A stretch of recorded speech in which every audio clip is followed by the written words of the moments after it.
so we are here with Wesley and we are going to be reading the chapter 9 of our Magic Tree House.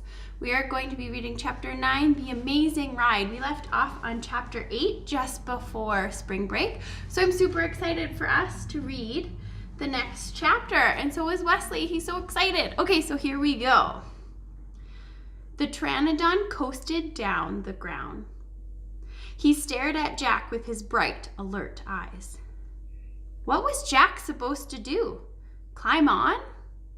But I'm too heavy, thought Jack.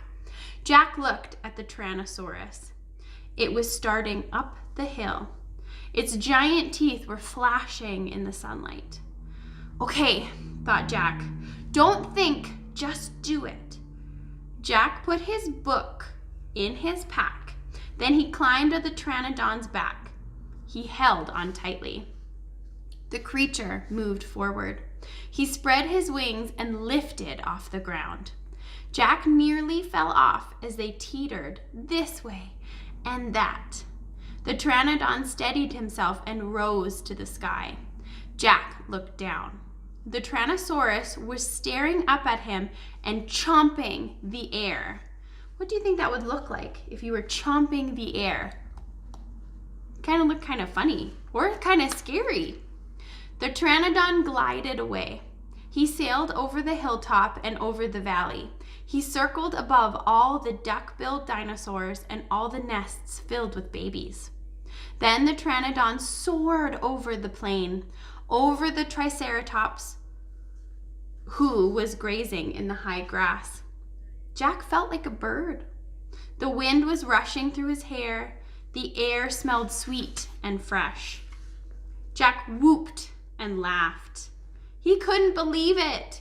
He was riding on the back of an ancient flying reptile. The Pteranodon sailed over the stream and over the ferns and bushes. Then he carried Jack down to the base of an oak tree. There's a really cool picture here. You can see there's the Tyrannosaurus Rex, and there is Jack on the Pteranodon soaring and flying over all of these things. It's a really cool picture. When they came to a stop, Jack slid off the creature's back and landed on the ground. The Pteranodon took off again and glided into the sky. Bye, Henry, called Jack. Jack, are you okay? Annie shouted from the treehouse. Jack pushed his glasses into place. He kept staring at the Pteranodon. Jack, Annie called. Jack looked up at Annie. He smiled. Thanks for saving my life, he said. That was really fun. Thank Henry, not me, said Annie. Come on, climb up. Jack tried to stand. His legs were wobbly. He felt a bit dizzy. Hurry, shouted Annie. It's coming. Jack looked around. The Tyrannosaurus was heading straight toward him. Jack bolted to the ladder. He started climbing. Hurry, hurry, Annie screamed. Jack reached the top and scrambled into the treehouse. It's coming toward the tree, Annie cried. The dinosaur slammed against the oak tree. The treehouse shook like a leaf in the wind.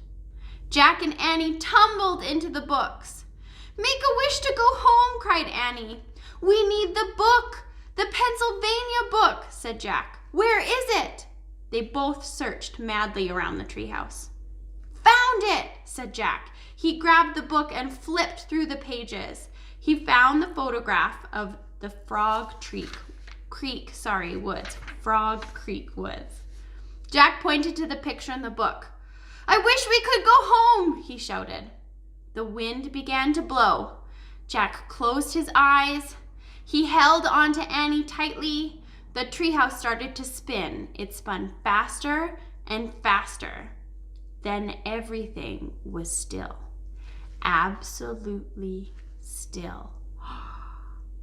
We are on our final chapter, chapter 10. I'm so excited. Chapter 10 is called Home Before Dark. What do you think is going to happen in chapter 10, Home Before Dark? Our final chapter. We only have a couple pages left. I'm super excited to finish this book with you. Let's check in on Wesley. I think he's right here. Let's ask him, what was his favorite part? Let's see. Wesley, what was your favorite part? Can you see him? He's sort of on the ground right there. Oh, he thought the book was kind of scary. He had to go hide. But he's glad that they are safe now. So grade ones, I look forward to reading chapter 10. And I'll see you soon. Okay, bye.